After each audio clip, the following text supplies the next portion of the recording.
I don't know if I'm the first person on the internet, whatever. It's probably people are saying this, but this needs to be said.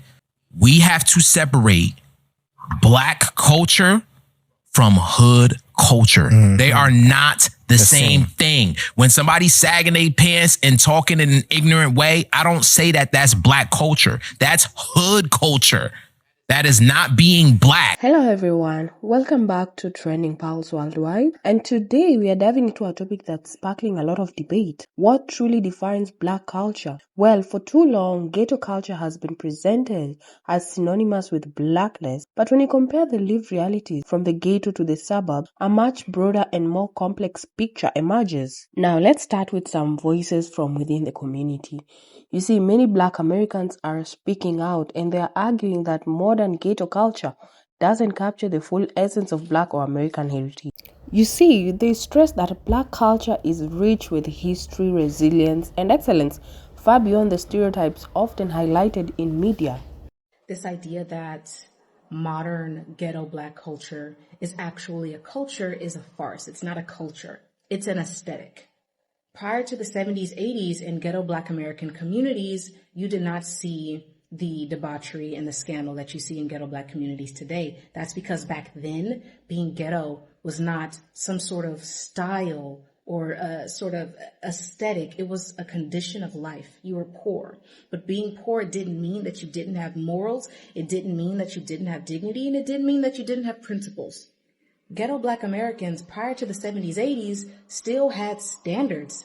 It's only been recently that we've convinced ourselves that ghetto black culture means having a bunch of babies all over the place, extreme poverty rates, stupid, low educational standards. Frankly, I'm sorry, but that's the truth. Substance abuse. That has only been recently that we have made that into a cool aesthetic, and we're putting it in our movies. We're putting it into our music.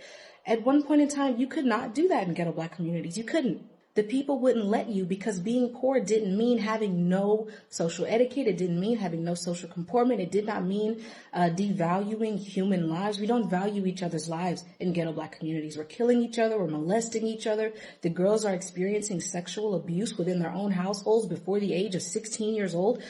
You could not do this stuff back then. This is new. It's not an aesthetic. It's not a culture. Excuse me. Ghetto black culture is not actually a culture. It's an aesthetic. Ghetto black Americans prior to the 70s, 80s, somewhere around that era, they still had love of God, love of family, love of community, love of self, love of each other. They took care of each other. This new ghetto black culture, it's not a culture at all. And that is a hill that I will fight and die on and gladly rest in peace on.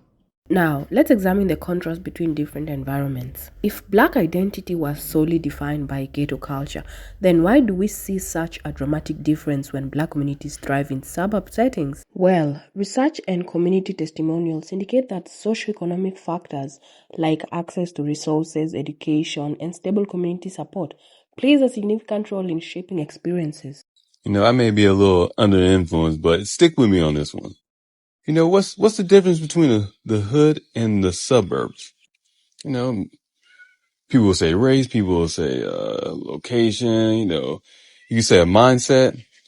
You can say, hey, one cares more about property value, the other one doesn't. But if you think in the sense of terms of like crime and violence, it happens. It just happens in like a more submissive or submersive way, rather. If you think about the crime and stuff like that, it happens. It just happens like in a more sophisticated manner in the suburbs. This conversation about suburban black people versus ghetto black people is so tiring because it goes both ways. There are plenty of ghetto people who look at suburban black people and say, oh, you think you better than me? Like, who are you to transcend whatever? And then on the flip side, there are people who honestly do judge ghetto people because they think that their proximity to whiteness or white access and being suburban somehow makes them exempt from still being black. I know for a fact that a lot of black people operate out of a sense of collective struggle. So I see why the ghetto black people are upset about what was said. But at the end of the day, there is nothing wrong with trying to transcend a situation or a circumstance. So while they might not think they're better than you personally, they may think they're better than the circumstance, which is why them or their parents put them in different areas. And I don't see a problem with that. to the ghetto people who think that suburban people just don't like them and we're just clutching our pearls, it's honestly not even like that. Now, consider another angle. In the following clip, she claims that racism isn't the primary issue and ghetto culture is. She argues that this culture promotes violence against women, noting that when these men engage in violent behaviors, they sometimes immediately label any criticism as racism. Furthermore, she suggests that these problematic behaviors aren't confined to the street, they are seeping into offices as well, and she cites examples like Tiffany Haynier to illustrate her point. America, it's time to be honest. Racism is not the problem. Ghetto culture is.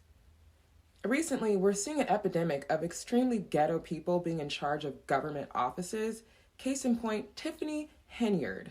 That woman is so ghetto that she can barely make coherent sentences to her constituents, even while being broadcasted live on TV. And she knows she's being broadcasted live on TV. If Black America and the state of Illinois thinks that this is what we call Black excellence, we have a problem. And it's ghetto culture. Another issue that's happening is a bunch of ghetto Black men have been running around attacking white women. And everybody's trying to brush it under the rug and act like it's, oh, don't say that, it's racist. No, let's be honest. Ghetto culture promotes violence against women, so it's no shock that it's a bunch of Black men running around attacking women. I would have to agree with you. Instead of teaching Black people that in order to be Black, you have to sound ignorant, live in the ghetto, things like that, we should be teaching them to cultivate useful skills to have them become productive members in the society. I'm reminded of a story that Larry Elder talked about. He said he saw a Black kid reading a book, and another Black kid came up to him and said, "That's for white people." Like, if that's the state of Black culture, that's not really teaching them to cultivate useful skills to be productive in society. See, that is the current state of Black culture, and then we wonder why we have such widespread disparities. It seems to be that a lot of Black people have our culture is perfect, so any shortcomings we have is due to white people mindset, which is just dumb and not true. And when people aren't allowed to question the cause of disparities, we're left as racism as the only answer. In my opinion, personal responsibility is the only option. We should be teaching people that they have certain talents and abilities, and they can use those abilities to shape their own future. To the extent that someone succeeds or fails, it's due to their own ability, not because of the system. Now, what I can say is, at the end of the day, Black culture is diverse and multifaceted, encompassing a rich heritage of excellence, resilience, and innovation. And while it's important to discuss and address problematic behaviors wherever they occur, we must also avoid reducing an entire culture to those issues. Let's challenge narrow definitions and work towards a more comprehensive understanding of what it truly means to be Black in America and Black as a race. Finally, I'd love to hear your thoughts on this complex issue. Drop a comment below and let's keep the conversation going. And if you enjoyed this discussion, please like, share, and subscribe to Trending Pulse Worldwide for more trending stories. Thank you for watching, and I'll see you in the next video. Bye.